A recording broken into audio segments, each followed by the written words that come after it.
नरेंद्र मोदी भारत की मां का बेटा, एक गरीब पिछड़े परिवार में जन्म लेकर के चाय बीज करके जीवन की शुरुआत करने वाला, दुनिया का सर्वाधिक लोकप्रिय जनप्रिय नेता, वह देश की जनता का मत वह प्राप्त करने के लिए संसद में खड़े होंगे। और दूसरी तरफ तथाकथित परिवारवादी लोग, दूसरी तरफ तथाकथित देश को तोड़ने वाली ताकतें, देश के दुश्मनों के हाथों में खेलने वाली ताकतें, देश को कमजोर करने वाली ताकतें और विदेशी संस्कृति के आधार पर चलने वाली ताकतों का दूसरी तरफ एक राहुल गांधी खड़ा होगा। मुझे बताओ मेरे साथियों, मेरे हिसार लोकसभा का जब संसद में नंबर आए और हाथ खड़ा करवाया जाए तो मेरा हिसार लोकसभा का हाथ क्या देश के विरुद्ध खड़ा होगा या देश के पक्ष में मोदी जी के साथ खड़ा होगा? साथियों, मेरे हिसार लोकसभा में का हाथ वह मोदी जी के साथ खड़ा हुआ दिखाई देना चाहिए। मैं आप सभी से निवेदन करता हूं कि देश में आज दो विचारधाराओं की लड़ाई है। कांग्रेस के लोग, विपक्ष के लोग आज लोगों को भरमाने की कोशिश कर रहे हैं। वो कहते हैं कि संविधान बचाना है, लोकतंत्र को बचाना है। हम उनसे पूछना चाहते हैं कि आजादी के बाद 70 साल में से 60 साल के करीब आपने कांग्रेस पार्टी ने राज किया, संविधान में सबसे ज्यादा परिवर्तन करने का काम किया, तो कांग्रेस पार्टी ने 100 बार से ज्यादा देश के संविधान में जो बाबा साहब अंबेडकर ने बनाया था उसमें परिवर्तन करने का काम किया। और परिवर्तन किस बात के लिए किया?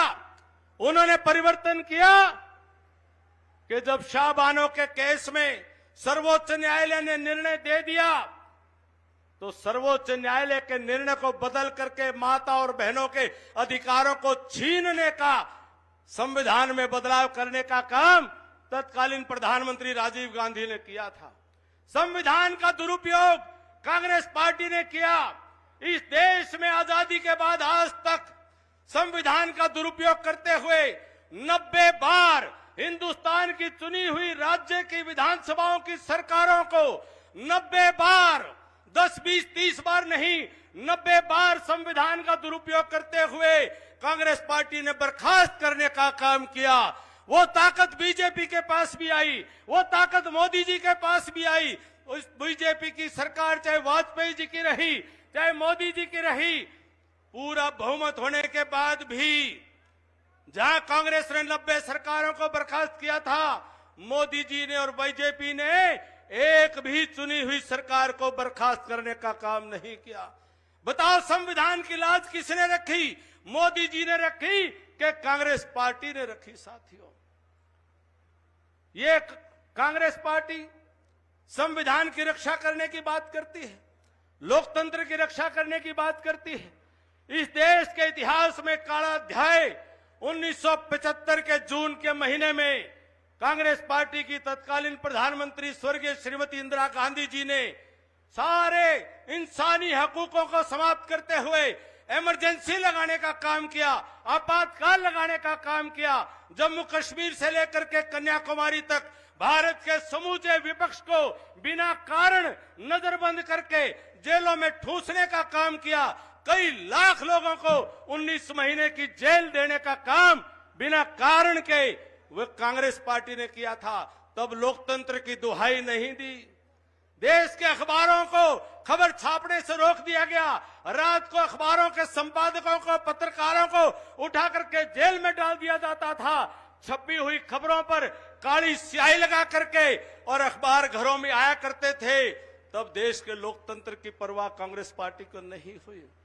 और अगर आज कोई भ्रष्टाचार करता है, झारखंड का मुख्यमंत्री के कारिंदे के घर में 350 करोड़ रुपया नकद मिलता है, साथियों उस बात का जवाब नहीं देते। 350 करोड़ रुपए को देख ले, गस खा कर पड़ जा और देख करके को बर्दाश्त कर जा, उसकी गंध से वो मर जा। 350 करोड़ रुपए कहां से आए, कहां से लूट करके लाए, कहां से लोगों का हक मार करके लाए, उस बात का जवाब नहीं देते। जब सरकार कार्रवाई करती है, जांच एजेंसियां कार्रवाई करती हैं, तब कहते हैं लोकतंत्र खतरे में है, लोकतंत्र खतरे में है। साथियों, हैरानी की बात है, बंगाल के अंदर ममता के एक मंत्री के घर में 3 दिन तक छत फाड़ फाड़ के नोटों की बारिश हो रही थी। जो कुछ लोग तो चेकिंग कर रहे थे, नोटों के बोझ में गिर करके कुछ तो चोट लगी, उनको बेहोश हो गए। उनकी बारिशें, छतें टूट टूट करके नोटों की बारिश, 334 करोड़ रुपया उनके शिक्षा मंत्री के वहां मिला। ममता दीदी उसका तो जवाब देती नहीं, कहती है लोकतंत्र खतरे में है, लोकतंत्र खतरे में। संदेश खाली में बंगाल में बहनों की अस्मत को, इज्जत को लूटने का सरेआम एक गुंडा करता रहा। सैकड़ों महिलाएं सड़कों के ऊपर अपनी इज्जत की दुहाई दे करके अपनी सुरक्षा की मांग करती हुई दिखाई दी, लेकिन तब ममता दीदी को लोकतंत्र और संविधान ध्यान में नहीं आया। ये सारे के सारे जो विपक्षी लोग हैं, ये केवल मोदी जी का खिलाफत करना चाहते हैं, देश की खिलाफत करना चाहते हैं, देश की तरक्की को रोकना चाहते हैं। अगर इनका लोकतंत्र में अगर कोई विश्वास होता, अगर इनका लोकशाही में कोई भरोसा होता, अगर इनकी जनतंत्र में कोई श्रद्धा होती, तो इस देश के अंदर परिवारवाद कभी नहीं पनपता। इनकी पार्टियों में लोकतंत्र नहीं है। इस कांग्रेस पार्टी जो हिंदुस्तान की सबसे पुरानी पार्टी, 140 करोड़ लोगों की राजनीति करने वाली पार्टी, अगर एक परिवार के कब्जे में है तो क्या वो लोकतंत्र है? क्या वो जमहूरियत है? ये केवल अपने परिवारों के जो इनके पुर्जे हैं, जो पुर्जे खराब भी हैं, जो खोटे सिक्के हैं, जो परिवारों के नकली नोट हैं, ये उनको चलाना चाहते हैं। मेरे हिंदुस्तान के नौजवान, मेरे हिंदुस्तान की क्षमता और प्रतिभा को ये समाप्त करते हुए अपने परिवारों के पुर्जों को आगे बढ़ाने का पाप हिंदुस्तान में करते हैं और फिर कहते हैं लोकतंत्र खतरे में है। हरियाणा प्रदेश के अंदर भी कुछ वो हिंदुस्तान में चला करता था कि डी कंपनी थी, दाऊद इब्राहिम की कंपनी थी डी कंपनी। हमारे हरियाणा में भी बी कंपनी है, बी कंपनी, बाबू बेटा कंपनी। ये पार्टियां नहीं है, ये कोई संगठन नहीं है। कांग्रेस देखो तो बाबू बेटा कंपनी, इनेलो देखो तो बाबू बेटा कंपनी, जजपा देखो तो बाबू बेटा कंपनी। आप और हमारा कोई सौदा नहीं है बीच में। ये सारा परिवार हमारा तो समझ में नहीं आया। इनेलो का, जजपा का तो रणजीत सिंह जी को ज्यादा पता होगा। ये तो बाबू बेटा का नहीं, बेटा बाबू का नहीं। इनका तो ऐसा सौदा है, भतीजा चाचा का नहीं, चाचा भतीजा का नहीं, देवर भाभी का नहीं, भाभी देवर की नहीं। इनका तो हमारा समझ में नहीं, पोता दादा का नहीं और दादा पोता का नहीं। हमारा तो इनका सौदा ही समझ में नहीं आया। अरे हरियाणा में बेवकूफ बनावे, इनके पल्ले कुछ नहीं, धांस नहीं, और सारा हरियाणा में बेवकूफ बनाते चाले। ये बताओ क्या इनको कोई वोट मांगने का हक है? वो बताओ, मैंने किसी का हक हो तो बताओ भाई। ये बाबू बेटा कंपनियों को वोट मांगने का, और ये पिछली बार 2019 में ठीक काम कर दिया था। 2019 की लोकसभा में सोनीपत में 2.25 लाख वोटों से, अरे 10 साल मुख्यमंत्री रह लिया। नु कहता बोला वही चौधर पूरी चला ली अपने इलाके की चौधर के नाम पर, और सोनीपत में 2.25 लाख वोटों की शर्मनाक हार का सामना करना पड़ा। और अब की बार तो सोनीपत से भी पीछा छुड़ा गया, बोला भाई सोनीपत की तरफ नहीं जाऊंगा। और अब भाई किसी तरह से एक सीट बचाने की जुगत में लगे हैं। सोनीपत छोड़ दिया, को हरिद्वार से बाबा ले आया। अब कोई हार के भी जाएगा तो कोई घना नाराज नहीं होगा, कोई बात नहीं, जान दो इसने। ले सोनीपत छोड़ करके रोहतक की लड़ाई, और रोहतक वाला न्यू के सिरसा में बोला भाई कांग्रेस वाले जो भी उसका ग्रुप है, ग्रुप तो क्या है, गिरोह है, ये गैंग है, उनका जो बी कंपनी का जो गैंग है वो सिरसा में जो है बहन जी के खिलाफ लग रहा है। इनका कोई आपस में सिस्टम ही नहीं है। ये आपस में लड़ाई लड़ने वाले लोग, ये बताओ मेरे हरियाणा का क्या भला करेंगे? मेरे हरियाणा के किसान का, मेरे हरियाणा की मातृशक्ति का, मेरे हरियाणा के नौजवानों के भविष्य का निर्माण कैसे करेंगे? मेरे हरियाणा के गरीब को, दलित को, पिछड़े को, शोषित को, वंचित को, उनके कल्याण का काम ये कैसे करेंगे? ये तो अपने कल्याण करने में लगे हुए हैं। इनके तो हाथा में खुजली हो रही है, बोला कहने कुकरे कुकर बात बन जा। ये तो चक्कर में बैठे हैं कि भाई कुकरे न कुकर मौका लग जाए, हरियाणा को लूटने का काम करें। 2019 का जो चुनाव का परिणाम था, बाबू बेटा समेत और जितने दूसरी पार्टी वाले थे, इन सब का बोरिया बिस्तर बंद कर दिया था। साथियों, इस बार भी हरियाणा प्रदेश की 10 कमल के फूल खिला करके, फिर मोदी जी की झोली में डाल करके, और फिर चंडीगढ़ के अंदर नायब सिंह सैनी जी को दोनों हाथ उठा करके आप भरोसा दिला दो कि भाई दिल्ली की तो काम करे दिया और चंडीगढ़ तक की तैयारी है, कोई कमी नहीं रखेंगे किसी तौर पर। चंडीगढ़ की तैयारी पिछली बार भी खूब थी। हमारे नारनौंद के साथियों ने पूरा जोर लगा रखा था, लेकिन हमारा 2019 की लोकसभा के बाद विधानसभा के चुनाव में हमारा इस आसपास के इलाके में थोड़ा सा एक चक्कर सी घूम गया। थोड़ा सा लोग आके जस्सू तुम हंसे है, थोड़ा बहुत घूम गया, और फिर हमारा बकानिया घने आ गए। थोड़ा उनका जो है वो क्या रहा, हमारा दादा बोला सौदा के में नहीं था।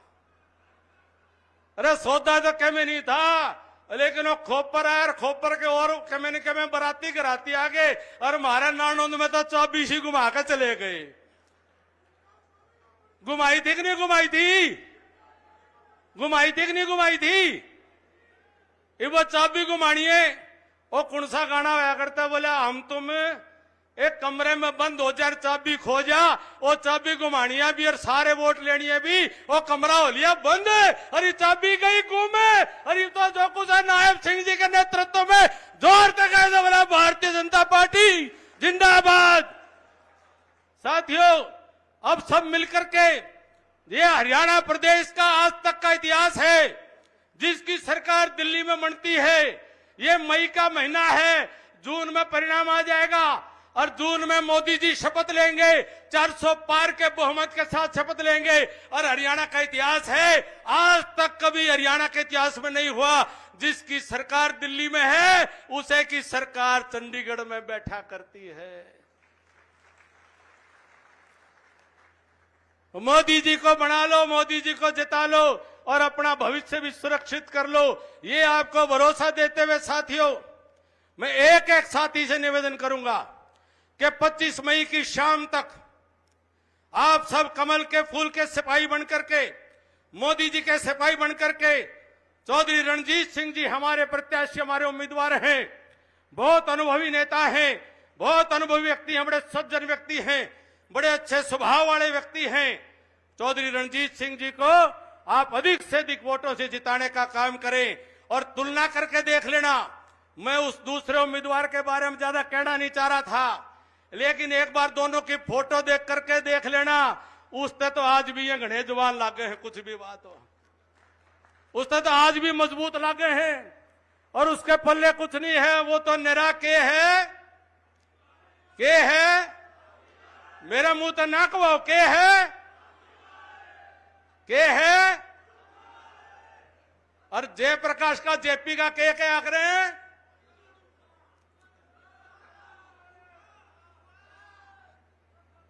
मन में बोलने की जरूरत तो नहीं है।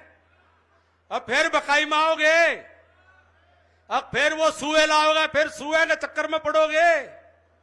25 मई तक अपने आप को जगा कर रख लेना, 25 मई तक खुली आंखों से अपनी लड़ाई को लड़ लेना। 4 जून को परिणाम आएगा, ये वापिस ओढ़े जाओगा। जड़त आया है, कड़त आया है। मैं हिसार लोकसभा के गामा की लिस्ट देखूं था, वहां नाम नूम तो कोई सा गांव का हो तो मैं देख लिया। बकांदन हो गए कई साल अक्षय रमेश जी, बेरा कौन सा गांव का है? मन तो कौन ध्यान भाई, सारी बात समझ लो, सारे समझदार आदमी हो। बस नायब सिंह सैनी जी हमारा सौभाग्य है, हमने इनको 25 सालों से संगठन में काम करते हुए देखे। बहुत ही ईमानदार, बहुत सच्चे आदमी, और बहुत धोखा देनी आदमी नहीं है, साथ देनी आदमी है, और गरीब के हमदर्द आदमी है, सामाजिक आदमी है। इनके मन में पेट पाप नहीं है। आप सभी आप इनको साथ दो, इनकी मदद करो, और मैं आपके बीच में कह रहा हूं, अगर आप इस बात का समर्थन करते हो तो हम कहते हैं भाई एड़ी चोटी का जोर लगाकर आपका साथ देंगे। आप जितना डालोगे हम सवाया करके आपको देने का वापिस काम करेंगे नायब सिंह जी। तो एक बार जोर से दोनों हाथ उठा करके नायब सिंह जी का समर्थन करें। आप सभी का बहुत बहुत धन्यवाद, बहुत बहुत धन्यवाद। जय हिंद, जय भारत।